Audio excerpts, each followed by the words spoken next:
আচ্ছা, বাংলাদেশী বাবা মারা অনেক সময় একটা কথা বলে না যে হচ্ছে আমাদের বাচ্চারা আমাদের সাথে ঠিক মতন কথাই বলতে চায় না, কথায় কথায় মিথ্যা কথা বলে, কোথায় যাচ্ছে কি করছে কিছুই আমাদের বলতে চায় না।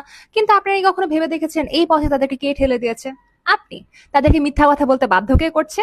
আপনি। কারণ ছোটবেলা থেকে তারা যখনই যেটাই করতে চেয়েছে আপনারা সবকিছুতে খালি নাই করে গিয়েছেন। এটা করা যাবে না, সেটা করা যাবে না, এখানে যাওয়া যাবে না, ওখানে যাওয়া যাবে না। অ্যান্ড এত রেস্ট্রিকশনের মাঝে যখন একটা বাচ্চার এক্সপ্লোর করার বয়স, দিন দুনিয়া ঘুরে বেড়ানোর বয়স, তখন আপনারা তাদেরকে জেলখানায় বন্দি করে রেখে দিয়েছেন। অ্যান্ড সেই জেলখানা থেকে বের হওয়ার জন্য বাচ্চাদের তো মিথ্যা কথা বলা ছাড়া অন্য কোনো অপশনই থাকে না। কিন্তু এত রেস্ট্রিকশনস না দিয়ে আপনারা যদি বাচ্চাটাকে একটু ভরসা করতেন, একটু বিশ্বাস করতেন, তাহলে তারা বাইরে গিয়ে একটা কাজ করার আগেও 10 বার ভাবতো যে আমার বাবা মা আমাকে বিশ্বাস করে, এবং তখন তারা নিজেরাই অনেক কনসিয়াস হয়ে চলাফেরা করতো, এবং তখন সে বাচ্চাটা আপনাকে বিশ্বাস করে তার লাইফে কি চলছে, কি প্রবলেম চলছে, কি ক্রাইসিস চলছে, এগুলো আপনার সাথে একটু হলেও সে শেয়ার করতো। অন্যদিকে আপনি যদি এক গাদা রেস্ট্রিকশনের মধ্যে আপনার বাচ্চাকে বন্দি করে রেখে দেন, তাহলে সে কোনো বিপদে পড়লেও কোনোদিন এসে আপনার সাহায্য চাবে না। অন্যদিকে সে বিপদ থেকে উদ্ধারের জন্য একা একাই স্ট্রাগল করতে থাকবে।